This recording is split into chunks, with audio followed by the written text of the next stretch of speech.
diablo, porque Dios no hizo diablo, se hizo solito.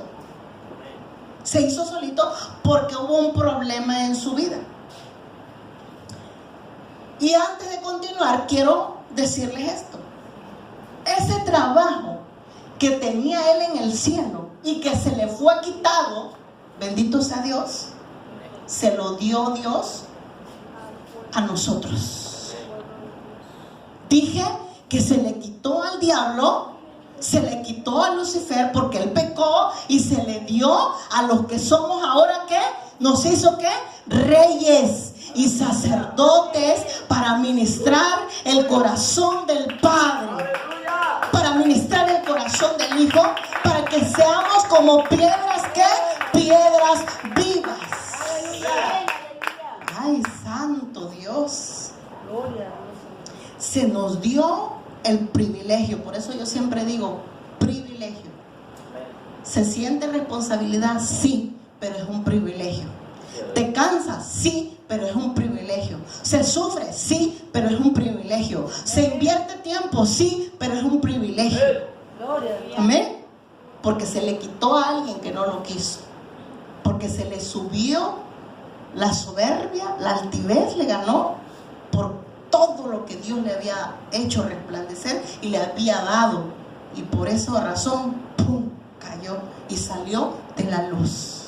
Cristo vive, diga, Cristo vive. Vamos a ir a Isaías 14, versículo 12. Isaías 14, versículo 12. ¿Qué dice ahí?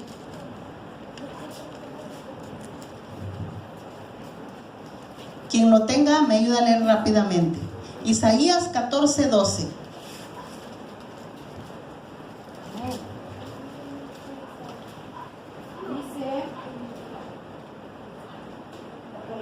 Sí. Como caíste del cielo, oh lucero, hijo de la mañana, cortado fuiste por tierra, tú que debilitabas a las naciones. Así es, tremendo, ahí dice, ¿verdad? Tú que caíste del cielo. ¿Y cómo que era? ¿Qué era él? Lucero era. Y usted conoce que es un lucero, usted conoce que es una estrella, ¿verdad? ¿Cuál es la naturaleza de una estrella? Entre más oscuro esté alrededor, ¿qué?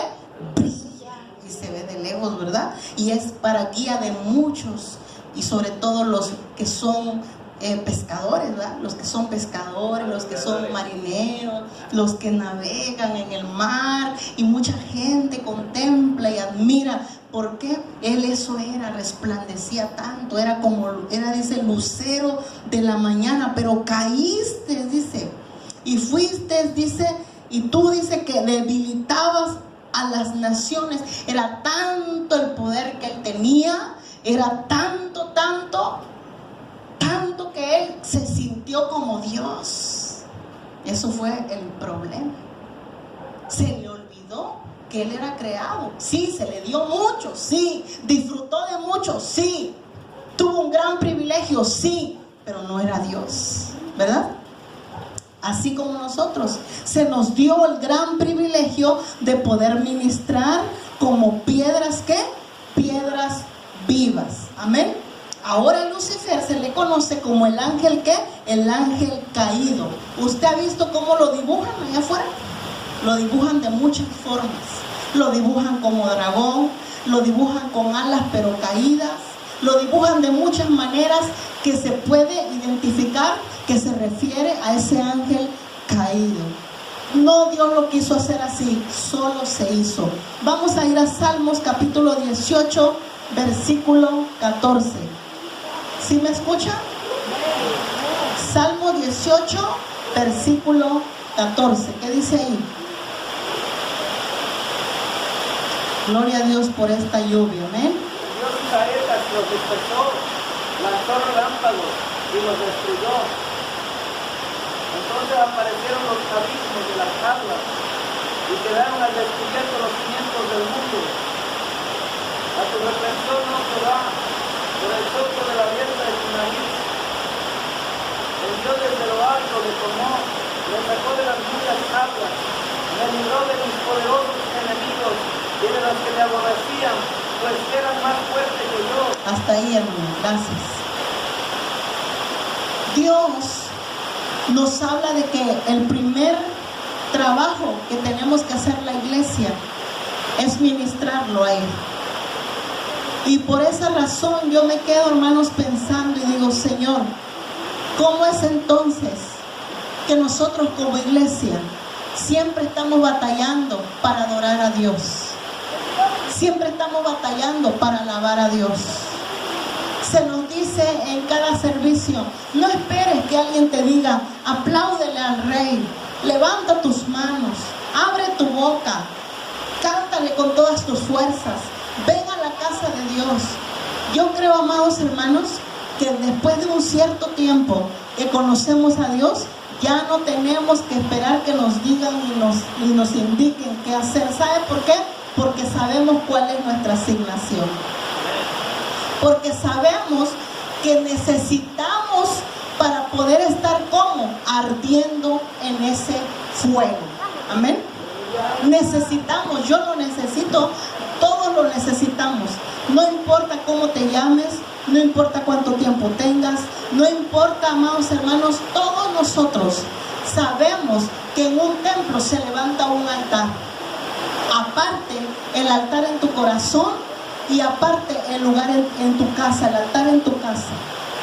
La Biblia habla, amados hermanos, aproximadamente vamos a encontrar 354 veces la palabra altar. ¿Cuántos lo saben? La palabra está llena, la Biblia, está llena de la palabra altar, porque en el altar venimos a ofrecer como sacerdotes. En el altar nosotros mismos nos venimos a ofrecer como un sacrificio. ¿Para qué, hermanos? Para agradar a nuestro Dios. Amén.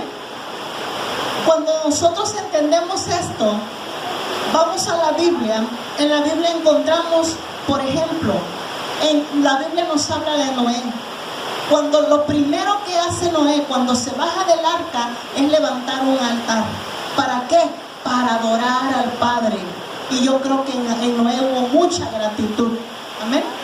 Cuando hay gratitud, adoramos y adoramos a Dios y nadie nos tiene que decir cómo lo hacemos. En la Biblia encontramos a Isaac. Isaac levantó altar, sí levantó altar. Encontramos a Abraham, un hombre de Dios. Abraham sabía levantar altar, tanto así que estuvo dispuesto a poner como sacrificio en el altar a su propio hijo Isaac. ¿Sí o no, hermanos? Encontramos a Jacob. Jacob, un hombre que también lo primero que él hizo cuando él iba huyendo de sus enemigos y de su propio hermano que lo iba a matar, dice que él levantó ¿qué? Levantó un ¿qué? Altar. Amén. Y ahí hizo ¿qué? Pacto con Dios. Amén. Encontramos en la Biblia a un hombre llamado Elías. A mí me llama la atención cuando Elías desafía a los profetas de Baal. Y me enfoco mucho en el problema que había ahí en el pueblo de Israel. Israel no era ignorante, no conocía, sí conocía a Dios, pero hacía como que no conocía, vivía como que no conocía. Y lo primero que cuando Elías desafía a los profetas, lo primero que hace es levantar ¿qué? Un altar con 12 piedras. Esas 12 piedras representando ¿qué? Las 12 tribus de la nación de Israel. Y cuando él levanta el altar, él empieza a poner leña y ustedes ya se saben la historia, ora porque descienda fuego y descendió fuego.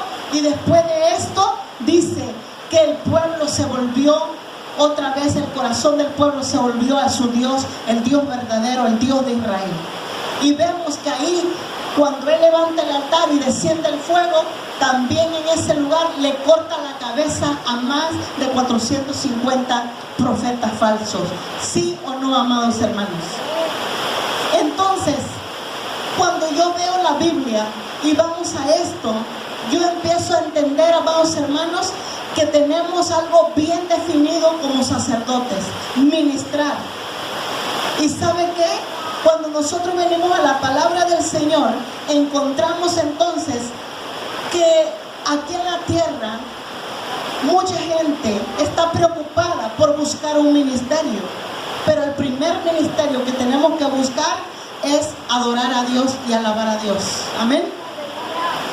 Quiere decir que tú puedes tener un ministerio de evangelista. Quiere decir que tú puedes tener un llamado de profeta. Quiere decir que tú puedes tener un llamado a ser pastor. Quiere decir que tú puedes tener un ministerio a la danza.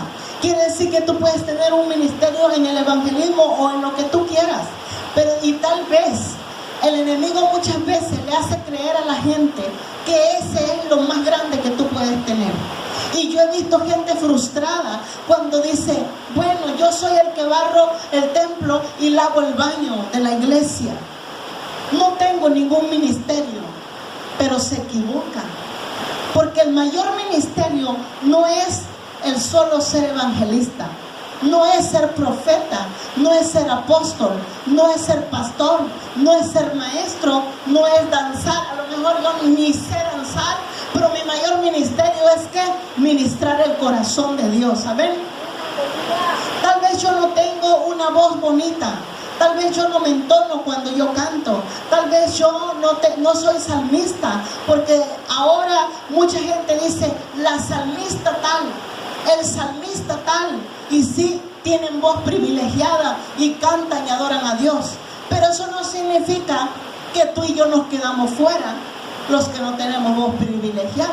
Al contrario, la Biblia a mí me dice me dice lo que en realidad soy, mi identidad tan clara y mi postura y mi mayor ministerio. ¿Y cuál es ese? Quiere decir que yo tal vez estoy desentonada, tal vez no soy del coro, tal vez no soy pastor, tal vez no soy evangelista, tal vez no soy profeta, tal vez no tengo ningún título, pero lo que sí sé es que soy llamada, hermanos, que lo que al diablo se le quitó, el Señor me lo depositó a mí desde el momento en que yo creí en Él.